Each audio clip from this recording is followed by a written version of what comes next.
Hello, everyone. Welcome to the SZ4Grads Spring Webinar Series. My name is Hao Guo from the University of Wisconsin-Madison. So I'm today's webinar's host. So this webinar is organized by SZ4D and SZ4Grads. So I would like to first briefly introduce them. So SZ4D stands for Subduction Zones in 4 Dimensions, which is a community-driven initiative for a long-term interdisciplinary research program to understand the limits and possibilities of predicting geohazards in subduction zones. SZ4Grads stands for subduction zones for graduate students and graduates, and as a network within SZ4D for early career researchers studying subduction zone processes. So before I introduce today's speaker, there are several things I want to mention. So first, we hope you can fill in a survey during and after the talk to provide us some feedback about this webinar. So let me paste the link to the survey to the chat.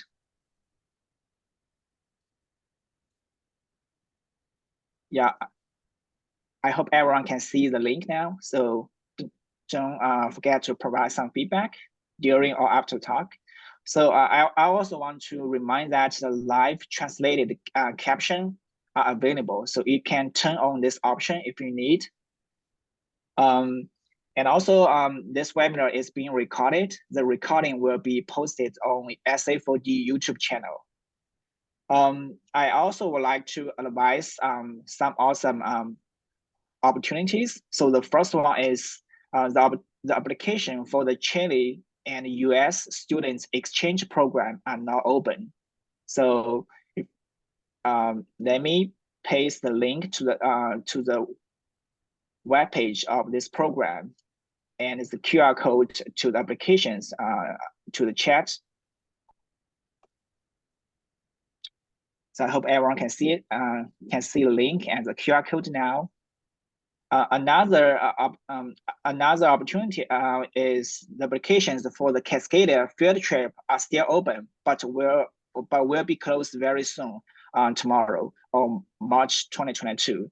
So let me copy and paste the link to the chat for this to the QR code to the application for this field trip. So if you are interested in attending this field trip, please apply as soon as possible.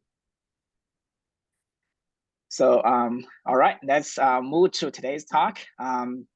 It's my honor to introduce today's speaker, Dr. Wasja Bloch.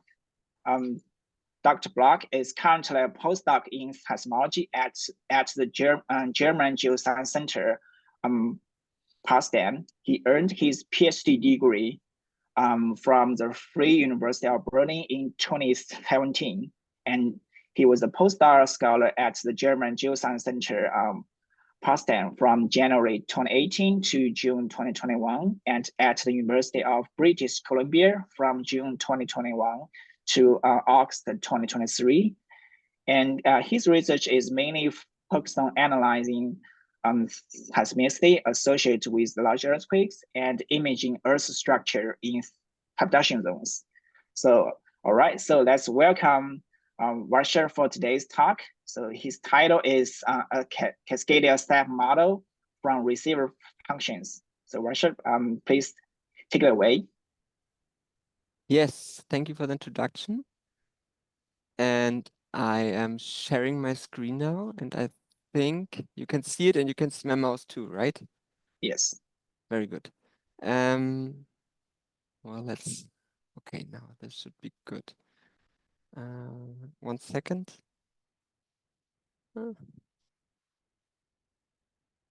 Okay. Yeah, so thanks, Hao Guo, for introducing me and for inviting me to the seminar. So the model, the talk is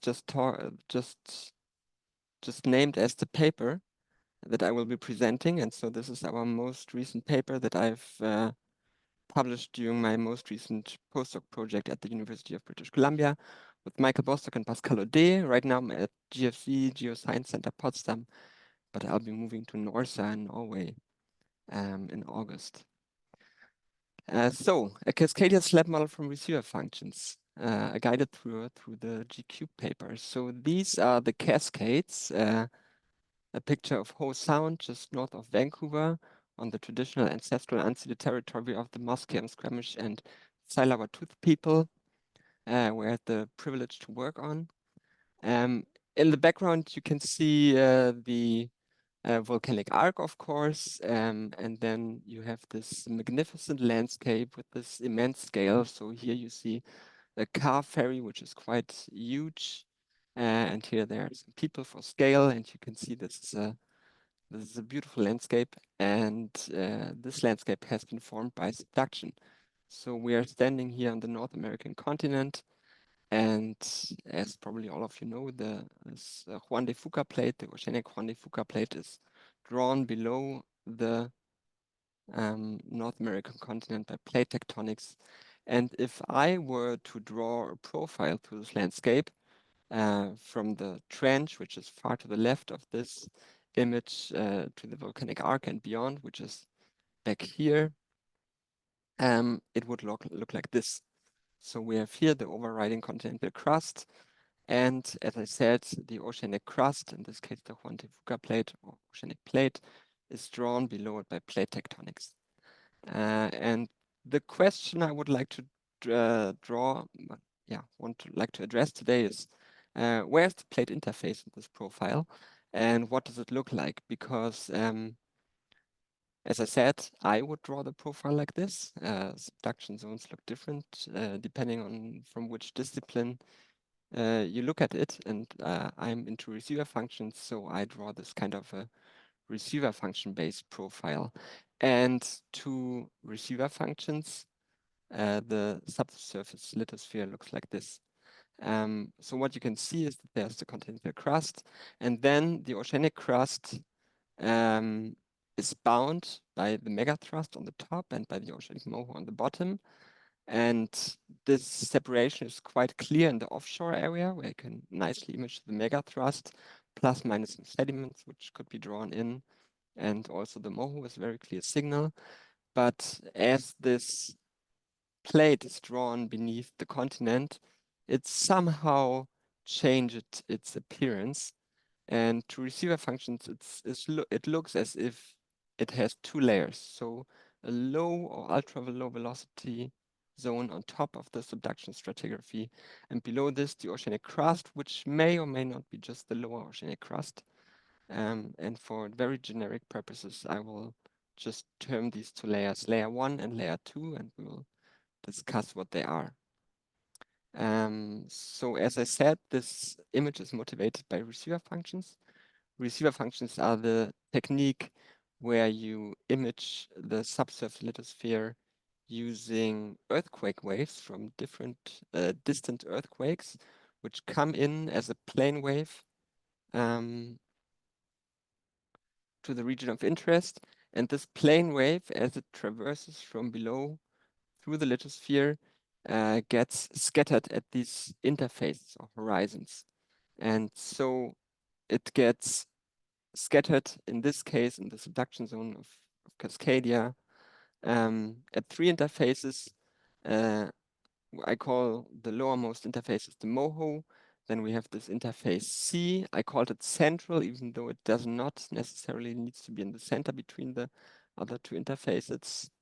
And then there's the top interface. And the top interface marks decreasing velocity towards depth, and the two other, the central and the moho interface, they denote increasing velocities. And so this plane wave goes up, energy gets converted, creates a seismogram from which you can process receiver functions, and the receiver function image looks like the one here on the right-hand side. So what you can see is then, after you've done the processing on the radial component of the receiver functions, that you have a P2S converted conversions at the top interface, the central interface, and the MOHO interface. So the central and the MOHO positive conversions, they lie very close together, the forward conversions.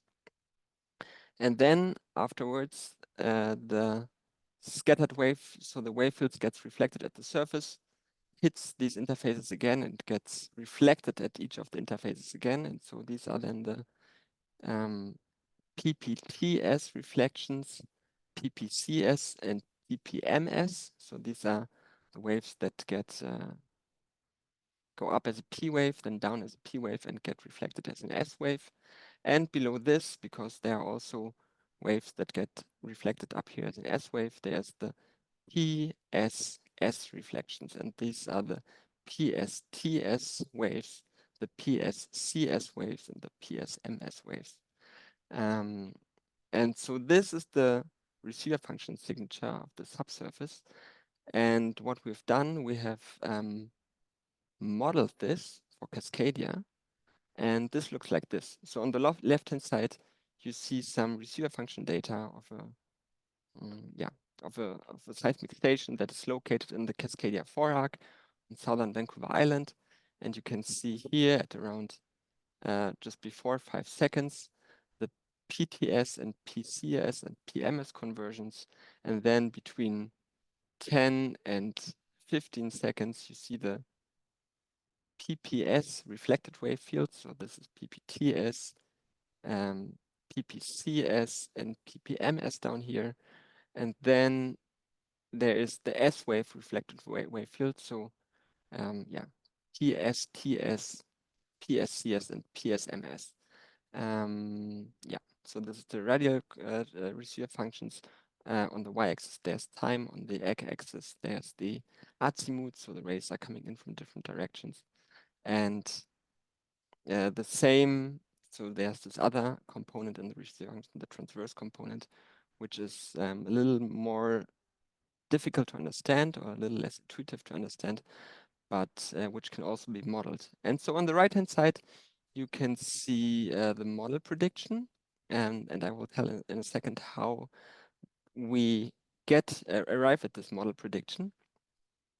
But I hope what you can appreciate is that the right-hand side, so this right-hand panel, agrees quite nicely to the left-hand panel for the radial component as well as for the transverse component. So how have we arrived at this model prediction here on the right-hand side?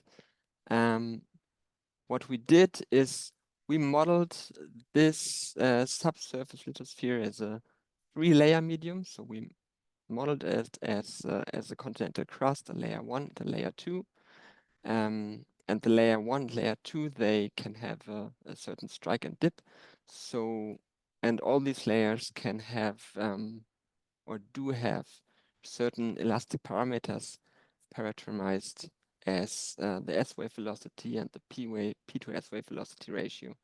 And this is what you're seeing on the right-hand side. So this is the parameter space of the model.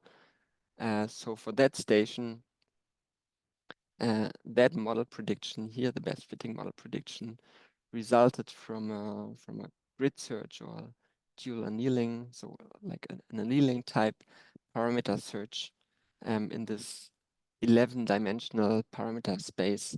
And the 11 parameters which we have solved for simultaneously is the strike and dip of the slab. So this is seen here in this lower hemisphere stereographic projection.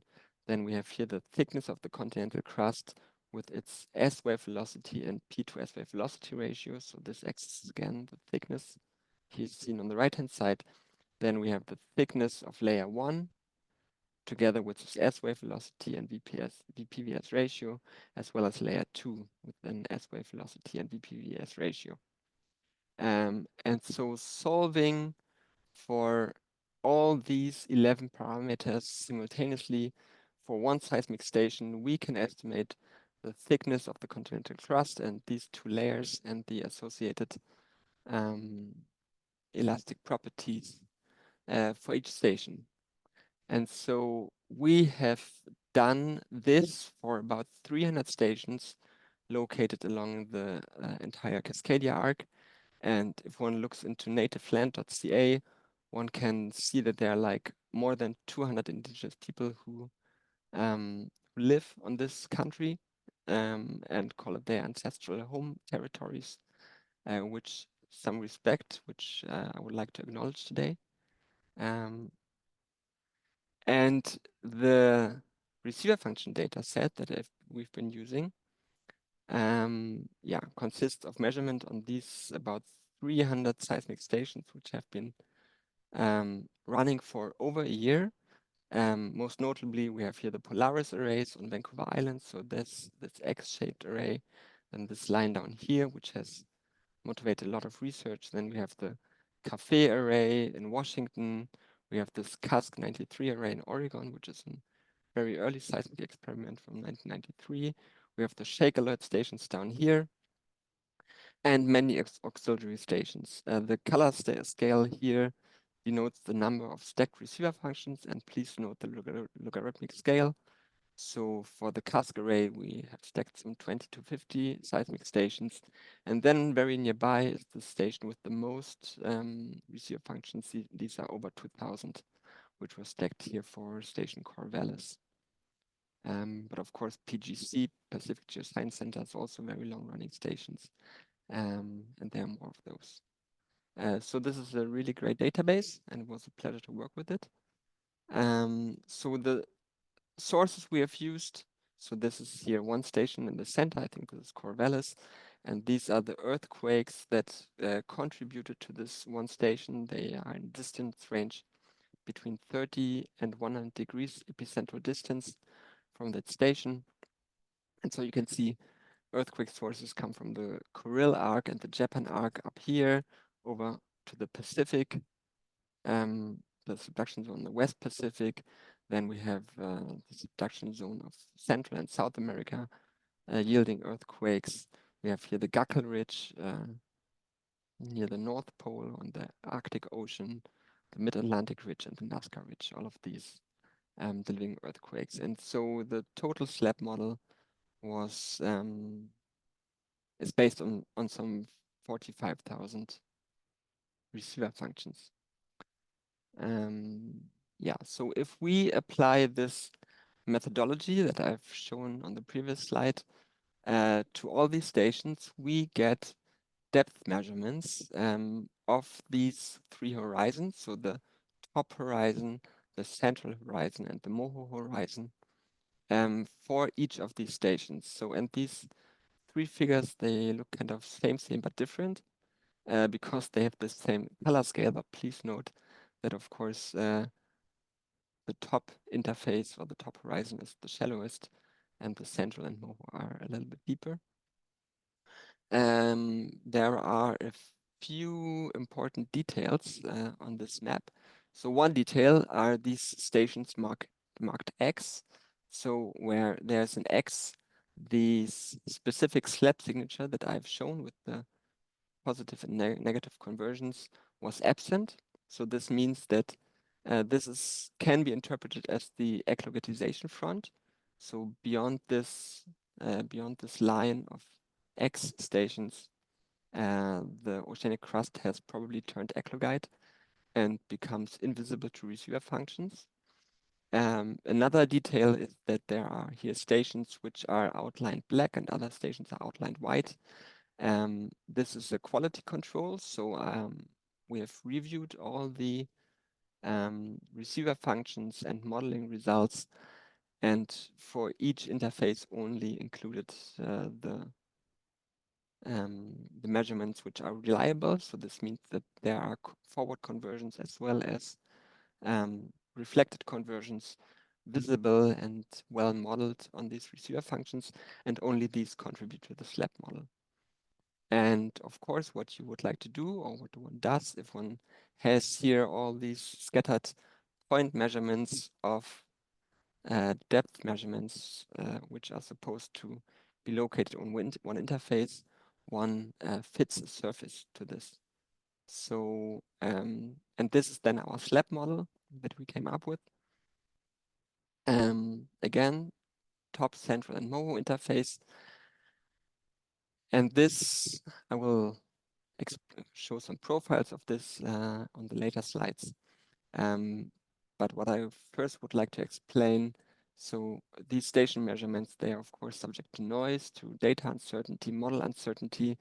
And so to come up with a reasonable interface fit, what we did is we computed regularized spline surfaces, and they were regularized by the number of singular values that we used. So these spline coefficients can be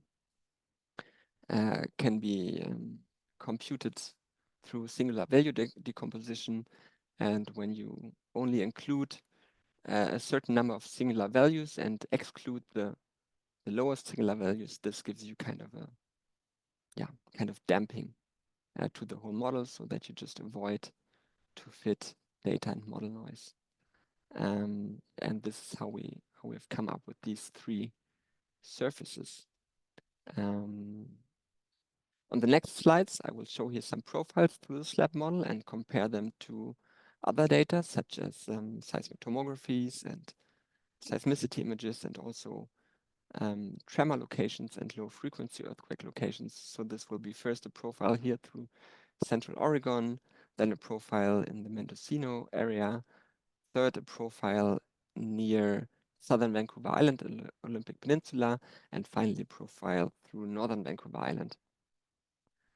We'll start here in Central Oregon. Please disregard the colors in the background for one moment. But what you're seeing here are is like a profile. So on the left-hand side, you see a map. This is Olympic Peninsula. This is Grace Harbor. This is Central Oregon. And this is the famous Casc line. Here you see a profile with the depth axis here and the distance from the coast on the x-axis, with the station names on top. And what we have acquired are these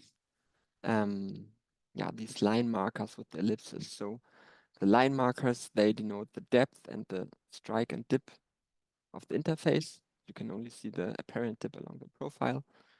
The ellipsis marks the nominal uncertainty of the depth measurement. And the blue is the top horizon, the purple is the central horizon, and the red is the MOHO horizon. And yeah, what you can see is, of course, nicely an east dipping downgoing slab. What is shown in the background is the teleseismic full waveform tomography of Khan et al. From JGR. Also just appeared last year while I was writing the paper. That was very pleasant. So it just appeared in time for me. And I think there's a very nice correlation. So what one can see that the slab is going down, and here between the top and the central horizon, there's this low velocity zone or ultra low velocity zone of low S-wave velocities. And at the bottom of the low velocity zone, there's a stepwise increase of the S-wave velocities to mantle velocities, and the bottom is nicely correlates with the MOHO I have found. So this gave us some confidence that the Slab model that we have come up with is consistent with what other people are doing. I'll just continue to the next profile. So this is, so just once I would like to remind everybody and myself what this image is based on. So this is what the receiver function image looks like. So we have here the PTS conversion in blue. It's this one here. Then we have the PCS and PMS, which are like very close together below that. Then there is some complexity down here, which goes back to upper crustal complexity up here. And then we have here the reflected wave field with the PPTS and all these phases, which nicely constrain the Slab model. And this is the forward model of the very same receiver functions. So I hope you can appreciate that there is some correlation between the two images, so the data and the model data. We go into the next profile, which is here in Southern Vancouver Island. again, the T, the central, and the Moho horizon. In the background, you now see the local earthquake tomography of Reed Merrill on the left-hand side and of Genevieve Savard on the right-hand side. You also see seismicity as black dots. You can also see low frequency earthquakes as these cyan dots, and you can see Madison Bombardiers, who's also in the audience, tremor locations as little crosses. And again, I think our SLAB model here captures quite some detail of the previously found notion of the downgoing slab. So most importantly, here in the Olympic Peninsula region, so this area here is this kind here on this type here on the map. You can see that the oceanic moho is characterized by the VPVS about 1.7 contour. So this is this here. Then the slab is showing some seismicity.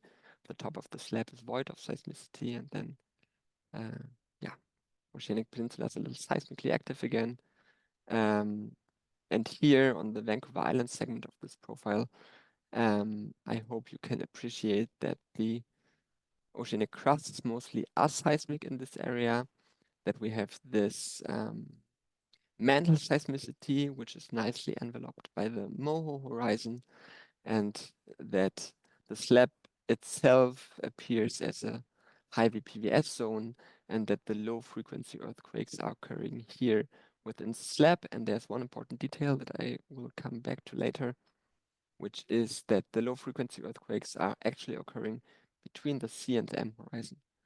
But I'll quantify this a little later in the talk today. What is interesting here to note, what hasn't been captured by earlier slab models, is that the slab is quite shallowly dipping beneath the Olympic Peninsula. So the slab 2 on my Croydon model doesn't have it. And then only near the Juan de Fuca Strait, the slab begins to descend somewhat more steeply. So now we go to the next profile. We first go to the northern Vancouver Island profile and only then visit the Mendocino area. So for northern Vancouver Island, the tomography is here from Reed Merrill again, but another paper. Again, the tomographic MOHO appears as the 1.7, the VPVS equals 1.7 contour, which is here nicely correlated. And we have here this mantle seismicity, which is nicely enveloped again by the MOHO. The low frequency earthquakes are again situated within the subducting slab. Then we had like a little complication here, which is a low S-wave velocity in the continental crust. So this made receiver function fitting a little bit difficult. And one can see that there's some slab complexity. So the slab is coming in quite shallowly here, even though this is not resolved. But yeah, we had some additional constraint from Susan Garbett's active source seismic, which confirmed that this model here might be quite right. Her paper did not yet appear, but I had the privilege to look into the data, and so I think the SLAB model is true even outside the zone of our resolution, but then it begins dipping quite steeply and is going down here. One important feature that's appearing again and again is that the slab is quite kind of usually like normal thick near the coast, so some 6 to 8 to 10 kilometers, and then gains thickness further towards the volcanic arc.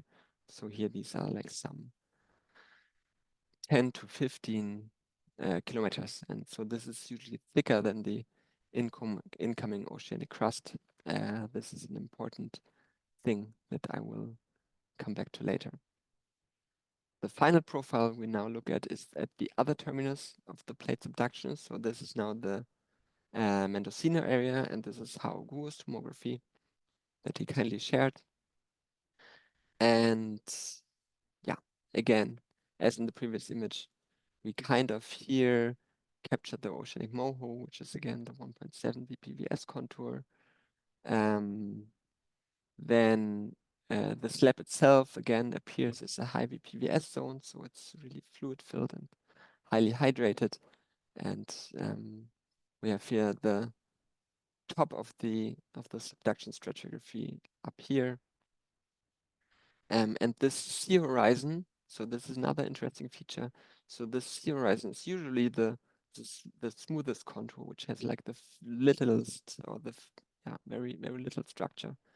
And it's also quite, so this layer 1, which is here between the T and the C, is usually quite thin near the coast and then gains thickness approaching the volcanic arc. Yes. So these have been some profiles where I hope I could convince you that the slab model we have come up with somehow agrees with previous notions of where the slab is located, where the oceanic moho is located, where the top of the slab is located.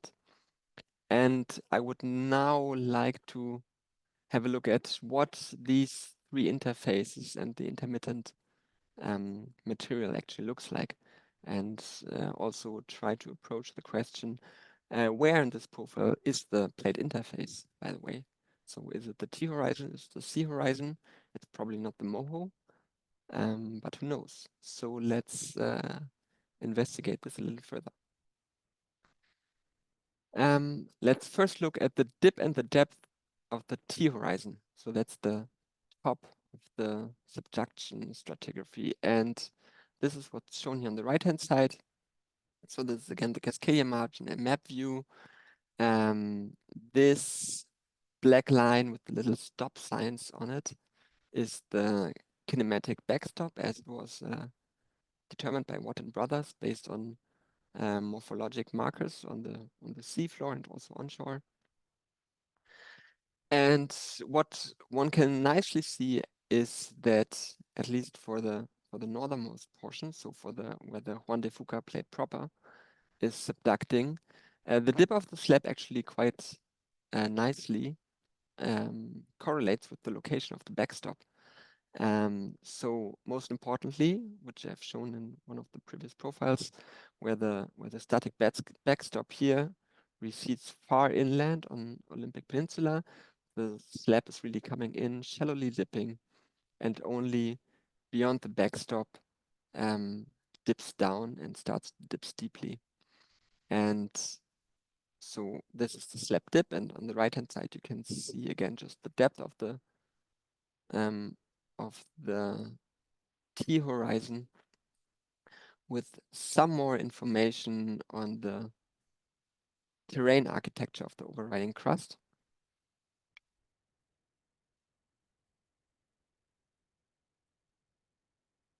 And what I would like to draw your attention to is that the static backstop here in most of Washington and northernmost Oregon is formed by the basaltic slats terrain. So this is a basaltic terrain, and the slats terrain is actually thickest, about 30 kilometers thick, here just in the Oregon portion of the profile. So this has been confirmed by magnetotelluric data and by aeromagnetics, as well as by reflection seismics. And just where the slats terrain is really, really thick, the slab is steepest and deepest. So it's very steep, it's very deep. What else is to be seen here? So yeah, this is not the case here where it's subducting beneath Mangalia. Another interesting thing is that here, so in the southern portion of the map, where the Gorda plate is subducting, the plate doesn't not really subduct very steeply. So the Gorda plate is the youngest plate, so it's less buoyant, and it's also dubbed not the Gorda plate, but the Gorda deformation zone. So because many authors have recognized that the plate does not actually behave very rigidly like normal, like is the notion of a plate, but it's rather a deformation zone and easily deformable. And in my impression, this is also reflected in the behavior of this plate as it subducts, meeting these two static backstops here. And bending and unbending, and again, what we've also seen on this Mendocino profile. So what is under the T horizon? So this is the layer 1 that I've been talking of previously. And so this layer 1, as I already suggested previously, it gains thickness when coming from the coast towards the volcanic arc. So what you can see on the right-hand side is in these bluish to pinkish colors, the thickness of layer 1. And I hope you can appreciate that it's usually thinnest near the coast and it's becoming thicker towards the volcanic arc. And most importantly, it's becoming thickest within the tremor zone. So this orange line here, it contours the occurrence of tremor in the Cascadia region. And what is also interesting is that it's becoming thickest where also the E layer has been imaged with reflection seismic techniques. So what is the E layer?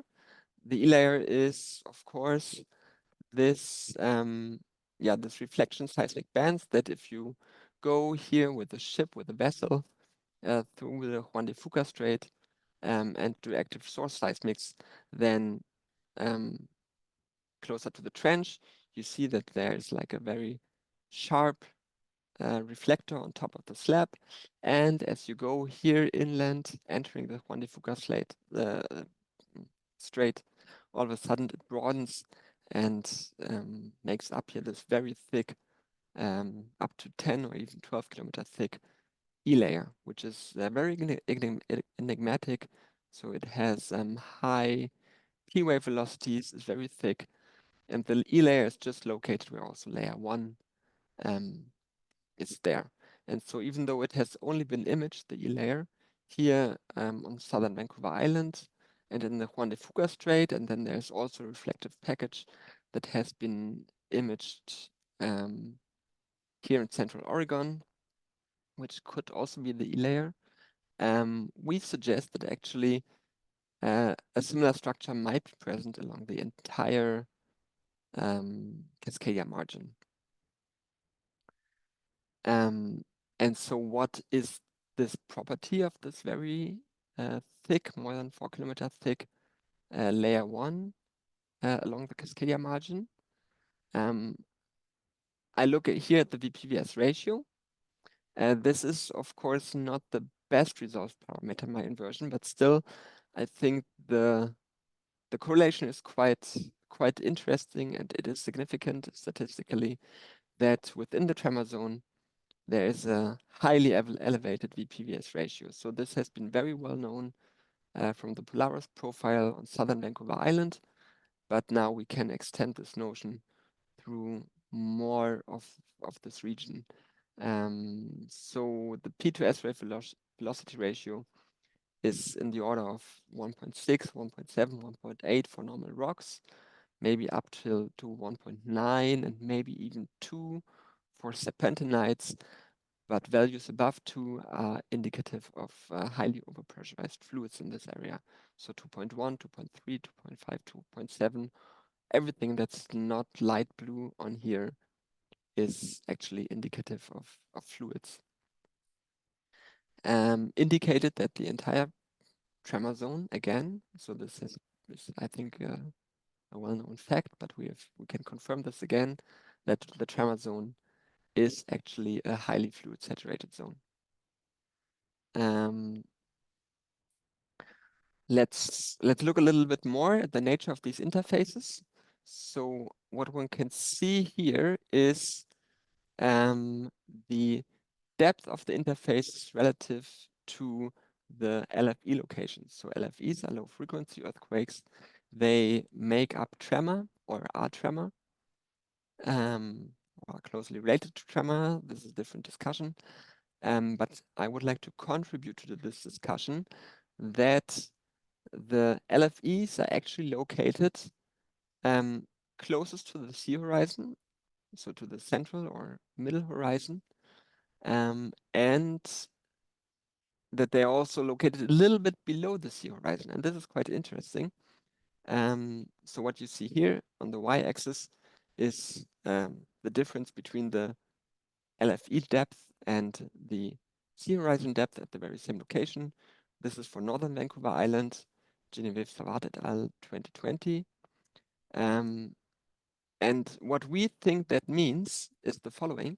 So if you consider this cartoon here on the right-hand side, you can see the top horizon, the sea horizon, then the LFE locations a little bit below the sea horizon, and then the MOHO horizon. And because these horizons that we image indicate a material contrast, we argue that there's material contrast here at the top, then there's here perhaps this E layer, then there is a material contrast above the LFE location, so from E layer to something, and then there's the kinematic boundary, so there's some slip here apparently occurring on the LFE locations, and only then comes the igneous oceanic crust and the MOHO, and we think that this material here is actually brecciated brecciated basaltic igneous crust. And we think so because if it's just brecciated, it might not have make a very strong material contrast to the underlying unbrecciated igneous oceanic crust. And so this would be then the kinematic boundary, and the sea horizon is then the material boundary. And this material boundary might be due to fluid migration to the overlying layer, and perhaps also due to grinding and wearing of this brecciated material. This difference between LFE locations and sea horizons is quite consistent throughout the margin. So there are not LFE locations everywhere, but we have also some LFE locations for Southern Vancouver Island, where again the LFEs are located about 4 kilometers below the MOHO, and notably only 3 kilometers above so 4 kilometers below the sea horizon, but 3 kilometers above the MOHO, indicating, if you assume like a 7-kilometer thick oceanic crust, that the LFEs would be inside the igneous oceanic crust. And for Northern Washington, there's a similar picture, even though the uncertainty of the LFE locations is much higher in this area. And for Cape Mendocino, it's not as clear, but you see that the scatter of the LFE location is even higher. So one can here at least conclude that the LFEs are located closest to the sea horizon, but if they are above or below the sea horizon, cannot be concluded from that data.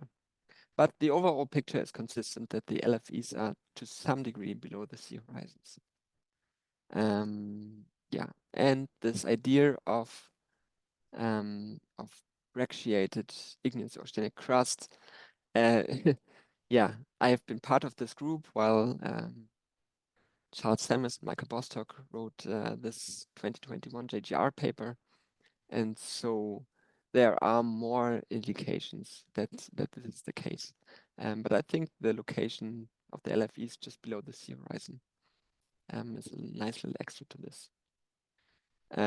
One more thing I would like to show. So I've talked at great length now about the top horizon here, which is shallowly subducted beneath Olympic Peninsula and somewhat contorted here. In the Mendocino area, I've talked a little bit about the sea horizon and its relation to low frequency earthquakes, and also said that this is the smoothest of the 3 horizons that we have looked at. And I'd also like to look a little bit at the MOHO, because the MOHO, so it is just as the top horizon, the MOHO is again deepest and steepest under Central Oregon, where the slab terrain is very thick and forces the Juan de Fuca slab downward. But just north and south of this very rigid slats block, the MOHO appears somewhat contorted, so here and there. And I tried to get rid of these contortions, but I couldn't, so I believe they are true. And what is important, so here this contortion of the moho, it can actually be seen in the raw data. So I will now have here a close-up of Olympic Peninsula with the moho contour. And so what you can see at this contortion of the moho, and then I've pulled out some forward receiver functions of these long-running stations, NLWA, WISH, WHGC, radar, and MacW. And what one can see, so this is the PMS conversions, the moho, and here NLWA, the rays that come here from the north, they are indicated in blue, so they have here these back azimuth, so the receiver function are sorted by back azimuth. And here, if they come in from the north, the conversion comes in much earlier than from the rays from the south. So these are the southerly rays, these are the northerly rays. This is the PMS conversion, and you can see the moho step. It's very evident. The next moho step here is at WISH. The next moho step is here, WHGC. Radar has it, MacW has it. Not anymore. Yes, there's not much of a moho step here. And so I hope you can believe that there is a moho step here, just where Grace Harbor is, where Puget Sound comes to an end, where the biggest intermediate depth earthquake occur along the entire Cascadia margin, and where there's also a barrier in slow slip and tremor occurrence. So I think this goes back to a strongly contorted slab in this area, which is perhaps due to the shape of the sledge terrain here. So finally, I would like to compare our models with the Slab 2 model, because I think the Slab 2 model is still the one-stop shop if you want to just have some idea about where your slab is located. And it's quite interesting because the Slab 2 model is based on a very mixed data set of seismicity, receiver functions, active source seismic, magnetotellurics, just in whichever subregion what data was available. They, McCrory et al., tried to fit a slab to these various observables of subduction zones, and Gavin Hayes added a little more data to that and then put it into the Slab 2 model. And so this is here a comparison. The Slab 2 model is always the brown contour, the 20 and 40 kilometer contour. The background is the difference. So where it's blue, the T, C, or M horizons is much shallower than the Slab 2 model, where it's brownish. These horizons are a little deeper. And light colors indicate not much of a difference, and stronger colors more of a difference. And so one can see that Slab 2 corresponds to the top horizons here in southern Oregon, Northern California. I'm a little unsure where the exact boundary is, but I think this is southern Oregon mostly. It mostly corresponds to the central horizon. So the Slab 2 model and the central horizon, they kind of agree at the edges, at the termini of subduction. So here in central Vancouver Island in the Mendocino area. And the Slab 2 model actually corresponds to the moho in much of southern Vancouver Island, then the Olympic Peninsula, and here also coastal Oregon. So just bear this in mind if you're working with the Slab 2 model in Cascadia. It just corresponds to very different interfaces along the margin, according to my model. So to conclude, as seen by receiver functions, there are three horizons that make up the subduction stratigraphy: top, central, and moho. The overall slab morphology is controlled by the location of the backstops. The oceanic crust is structured down to the moho here and there. The sea horizon is most likely located closest to the kinematic plate boundary, but perhaps a little bit above it, which complicates the whole matter. The layer that is enclosed by the T and the C horizon is layer 1, and it shares many properties with the E layer. Yes, the subduction stratigraphy is frequently thicker than the incoming oceanic crust. And so together with the notion that there might be underplating ongoing, which we inferred from the location of the sea horizon and the LFEs, this might mean that underplating is ongoing along most of the margin. Yeah, and this underplating might be sediments, it might be igneous oceanic crust. So yeah, if you have more questions, I'm happy if you reach out. This is my email, wasja@wasjabloch.de, because I'm changing institutions so often that my institution email address is somewhat unreliable. I'm also at EGU conference, so if somebody makes the way to Vienna in April, I'd be happy to meet up. Just drop an email, and yeah, I'm very happy to meet. I also have a poster where I show this and some other work I've been doing on Chile in a similar manner. Yes, and with this, I would like to thank you. So, all right. So thank you so much, Wasja, for the excellent talk. So let's now I would like to open for any questions you may have for the audience may have for you. So please type your questions in the chat, if any. I think there's one. So yeah, I need to read the question first, so all the audience can know what the question is. So the first question is from Madison. So it looks like the thickness of layer 1 as well as layer 1+2 is significantly thinner beneath South Vancouver Island than North Washington, which means that the thickness changes significantly through the White-Fuqua Strait. Do you think this is real? And if so, do you have any speculations or interpretations? So let's see here. I will share my screen again. I think I'm not going to see any of the participants today, so I can just keep my screen shared, perhaps. So yeah, you see my screen again, very good. Yes. So Madison, I think you are talking about this figure here. The layer 1 plus layer 2 is in the paper, but I have not shown it today. And this is becoming thicker. So yes, so layer 1 is somewhat thicker beneath Olympic Peninsula than Southern Vancouver Island. I think this is what you're referring to. Yes.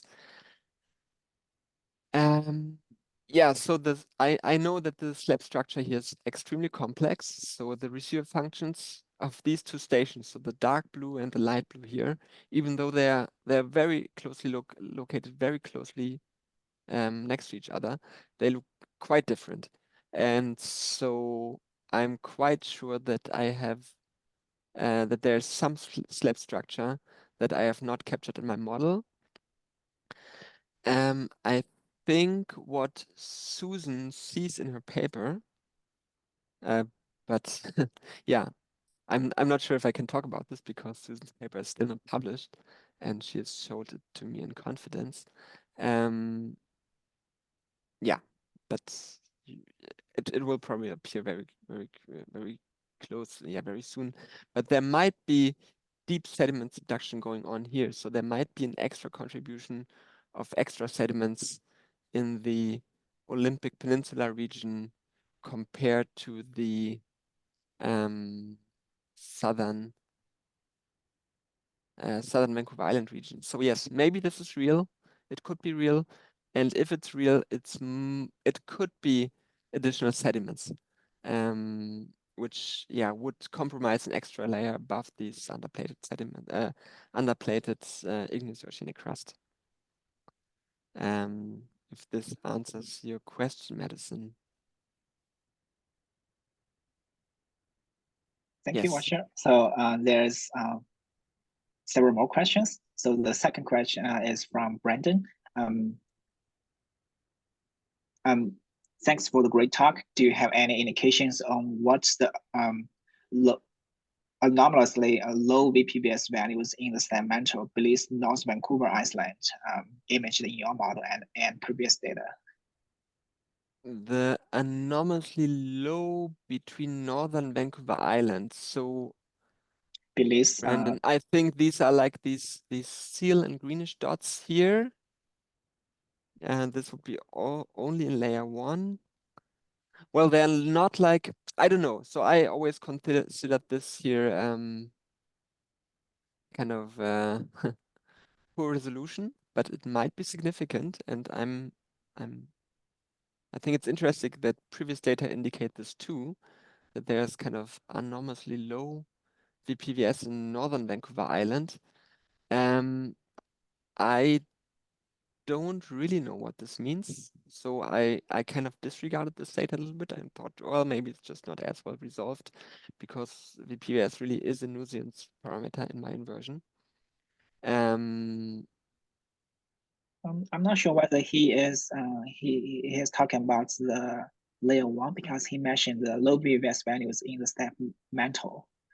In the slab mantle. Oh, that's like referring to the tomography images. So this is what you have seen how in Mendocino, as well as here in Northern Vancouver Island. So these are here very low. So this is 1.6.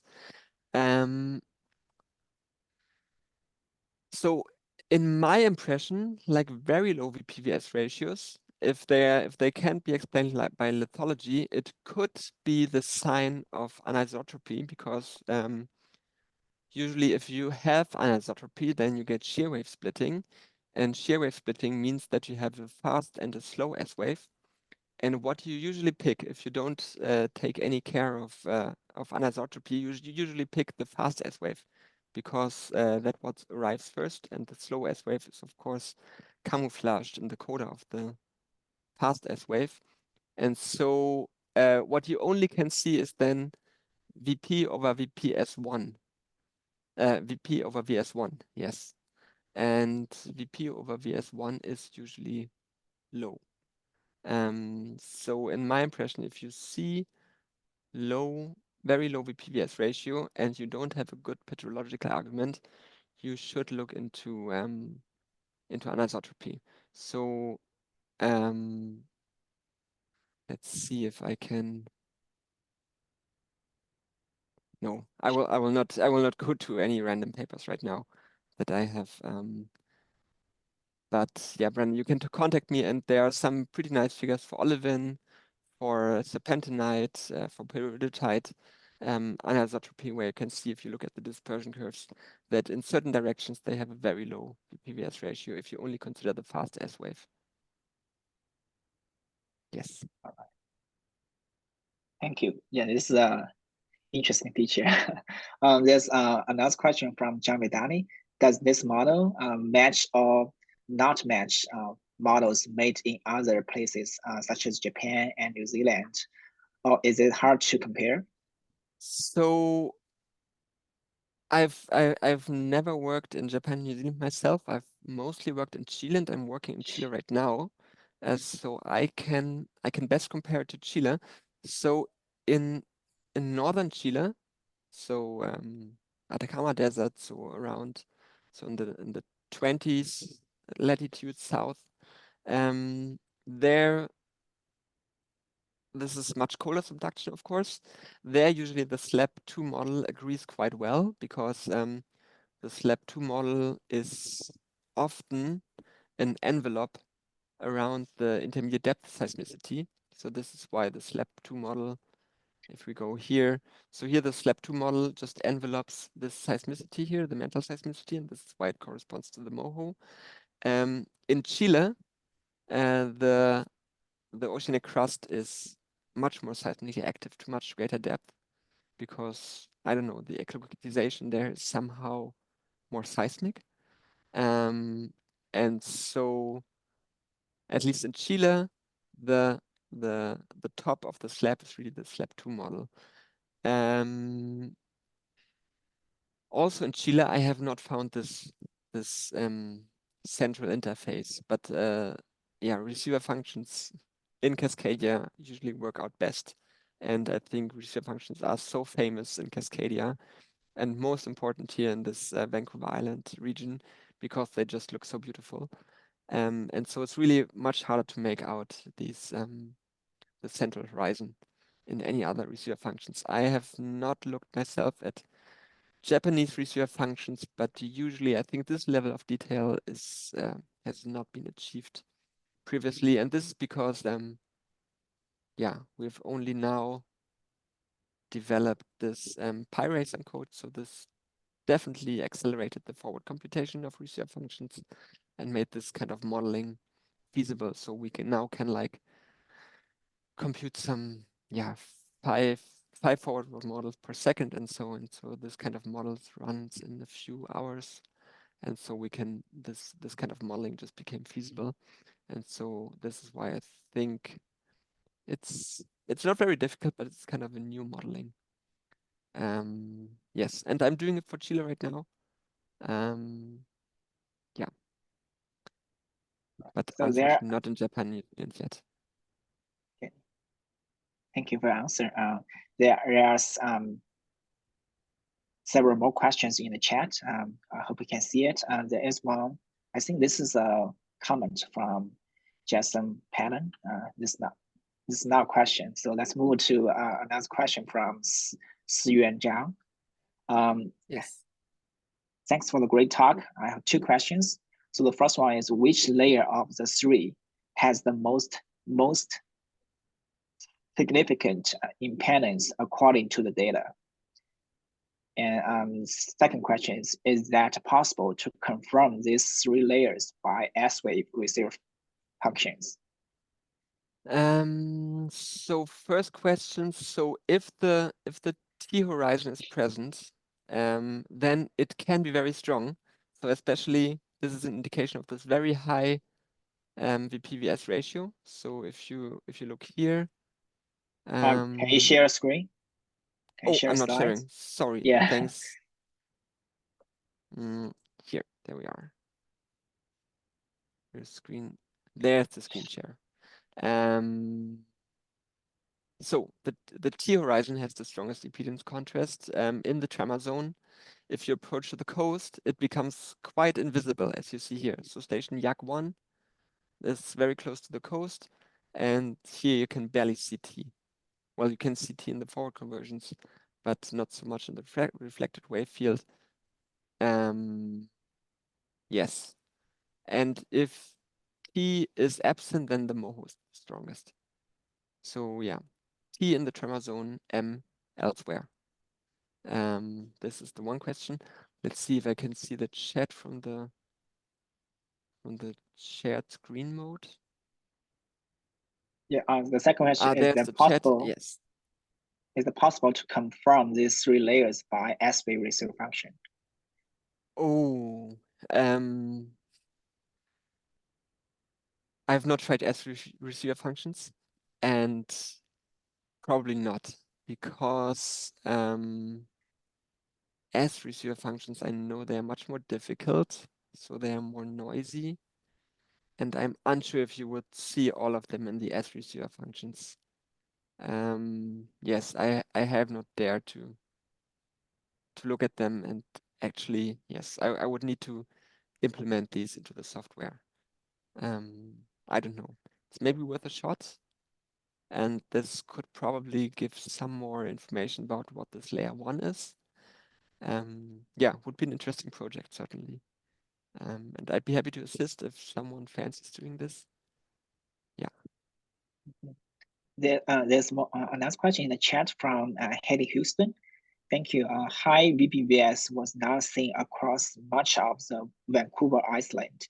Do you think there is no or less evidence for high fluid pressures there?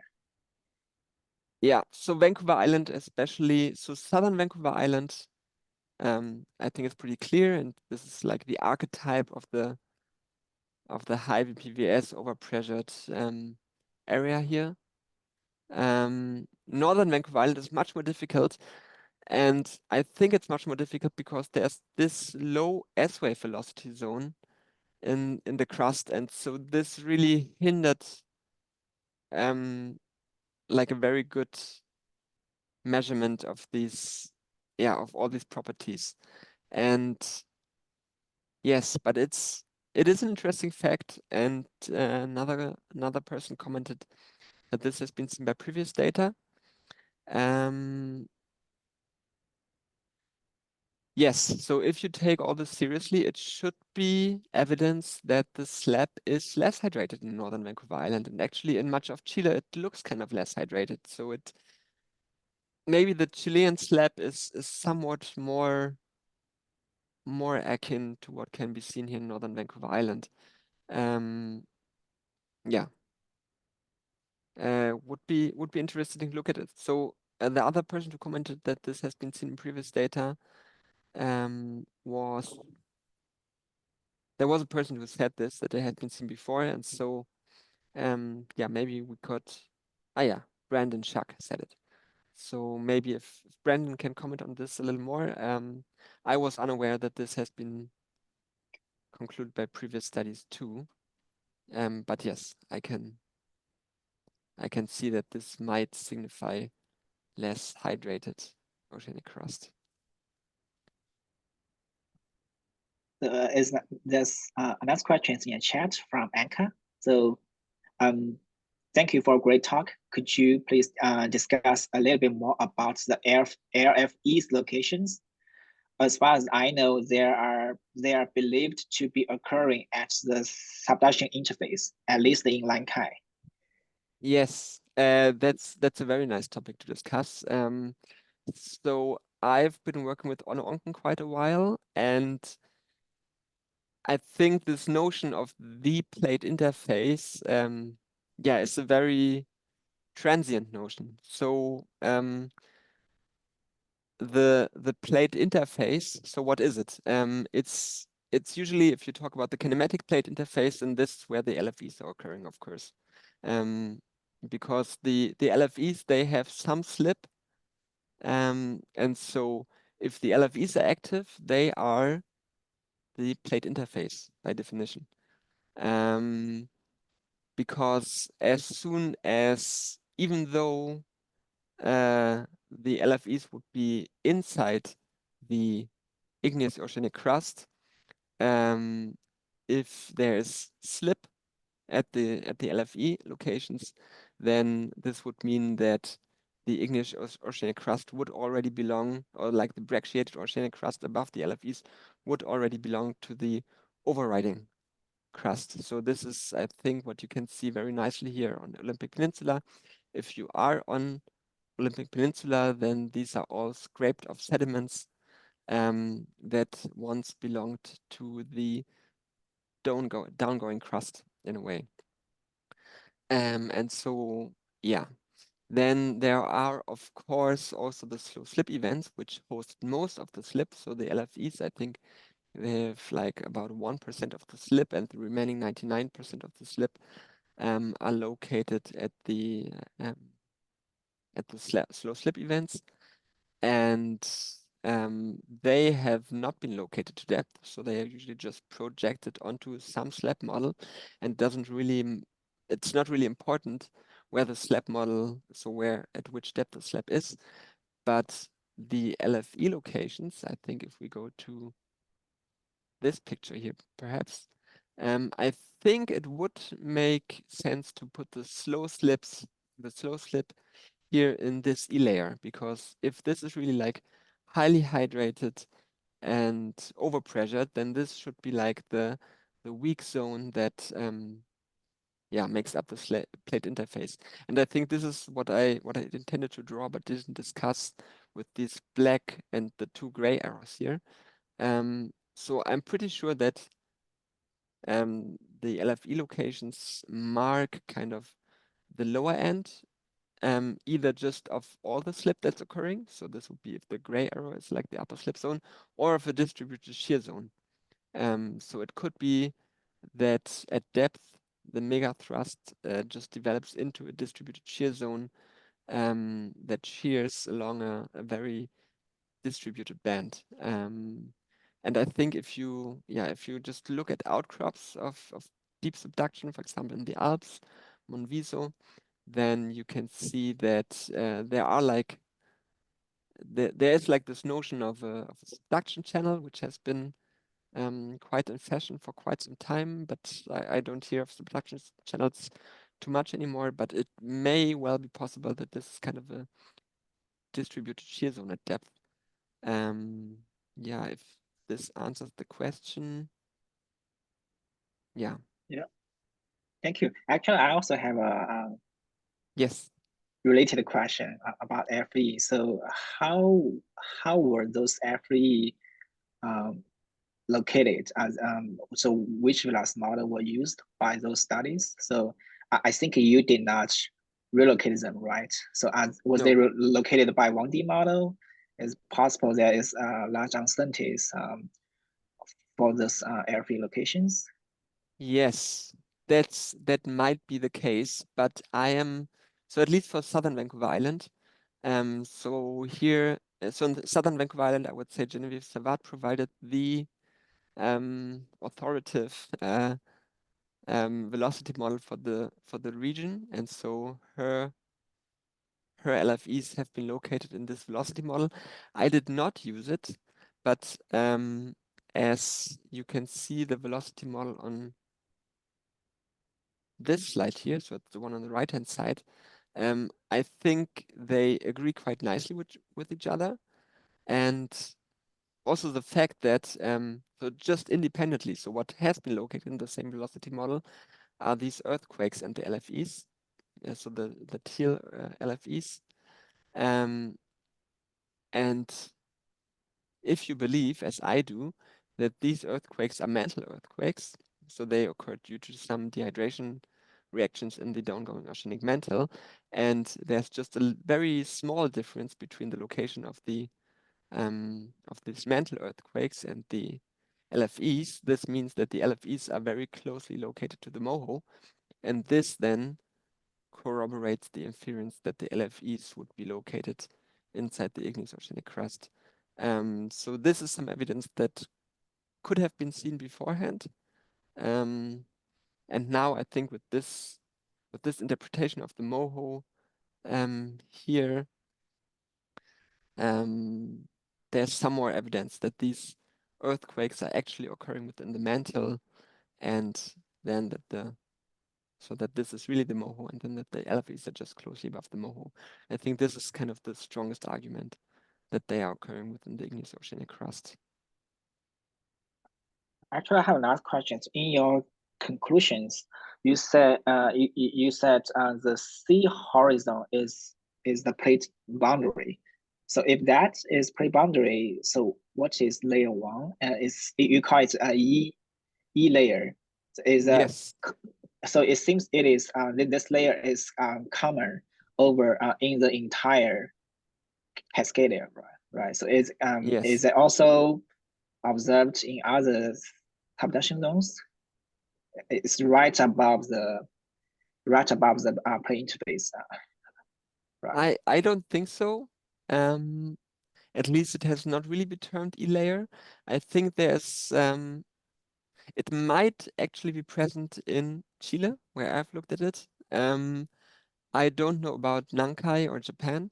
Nankai, other places in Japan or New Zealand. Yes, but I think this term E-layer, or the whole discussion about the E-layer is very specific to Cascadia, because only in Cascadia it has been imaged with so many techniques and in such great detail that in other places there might be a notion of an E-layer, but if it's really the E-layer or just some other layer above the subducting plate, I cannot tell. But in my impression, it is underplated material. So I believe that that material from the top of the igneous oceanic crust is kind of grind down and is being underplated to the base of the North American continent. Yes, and this is of course a notion that has been developed in Michael Bostock's and Genevieve Savat's and Gina Littell's and Reed Merrill's group, over together with Charles Sammis, which I've been part of, and so maybe I'm biased because I've been immersed in this discussion so much. Yes, yeah, Madison, you just wrote that Gina has these nice LFE locations. I have them, but I didn't plot them because I didn't find time to redo the figure. Yes, but they do plot within, so they even define an even sharper layer. But they are in the same region as these teal colored LFEs. So could you please explain more about why you think this the center interface or horizon is the plane interface? Because it's closest located to the LFEs. I see. Okay. And the MOHO is not the plate interface. I'm pretty sure that the MOHO is not the plate interface, and it's just closest to the LFEs. I see. So how about tremors? I can see that those tremors are, but the tremor location are very scattered. Probably it's not Yes. helpful. Okay.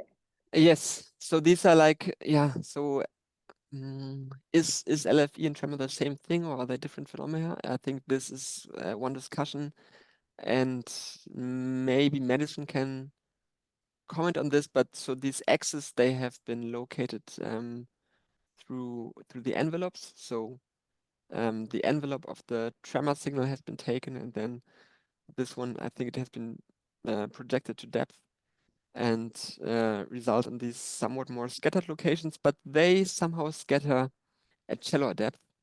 And yeah, so Madison and her coworkers, they discussed this in the paper a little bit. I leave this to the tremor and LFE community to discuss if there's a difference between tremor and LFE. I think we have one last questions from Hetty Houston. In your view, could the slow sleep be confined to the top half of layer 2 above the LFEs? I think it's more likely within layer 1, because layer 1 really is, in my opinion, the weakness zone in the whole area.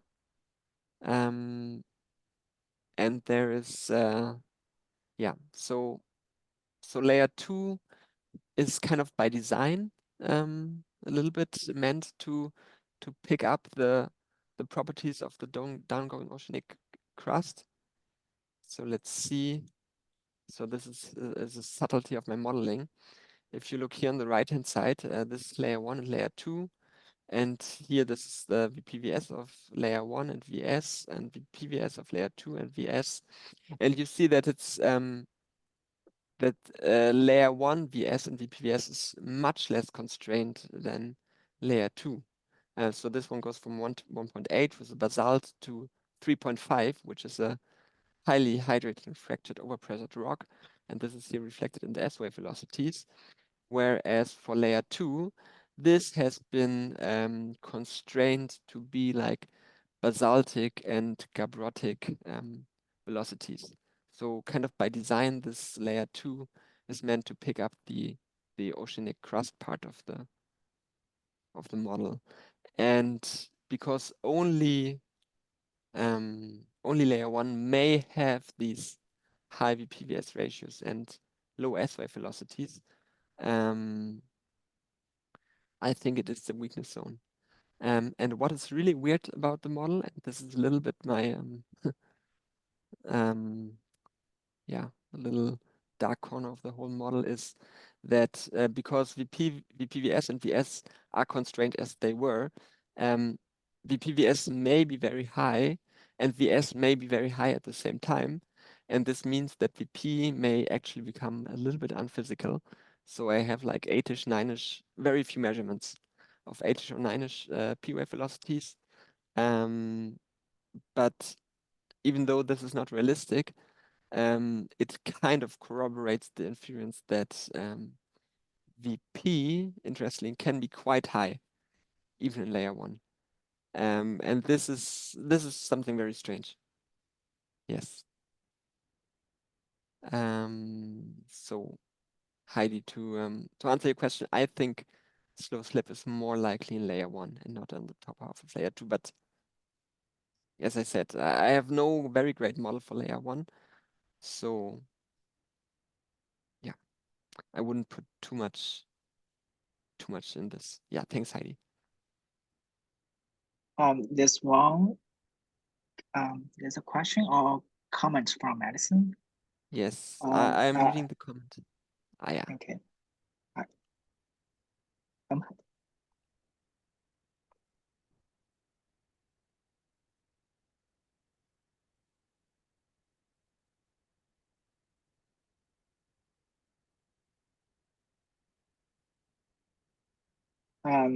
So this is a comment from Madison. So my personal opinion, based on my work, is that airflow is not tremor, although they are closely related, and tremor definitely include airflows to some degree.